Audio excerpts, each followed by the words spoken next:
The spectrum of augmentation. Everybody has heard the term artificial intelligence, but artificial intelligence is one of the worst terms to describe an emerging technology that I've ever studied. Instead, it's much better to think about augmented intelligence.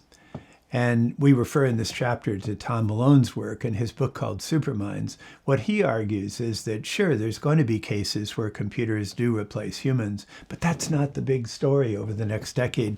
The big story is computers and humans working together to do things that have never been done before.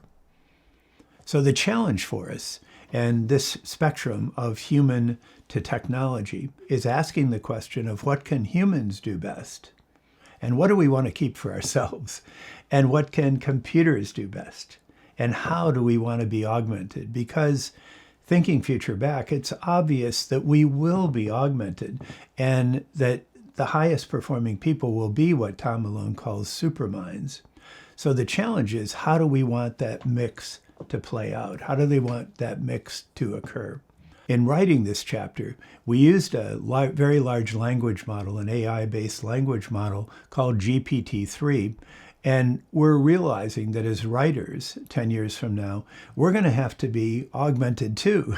And the challenge is, how can we as writers experiment with and learn how to be augmented in positive ways? So you'll see in this chapter a poem actually written with GPT-3.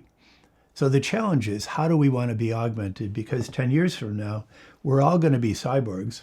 The question is, how are we going to be cyborgs? How do we keep those things that are essentially human? And how do we empower ourselves and enhance our abilities?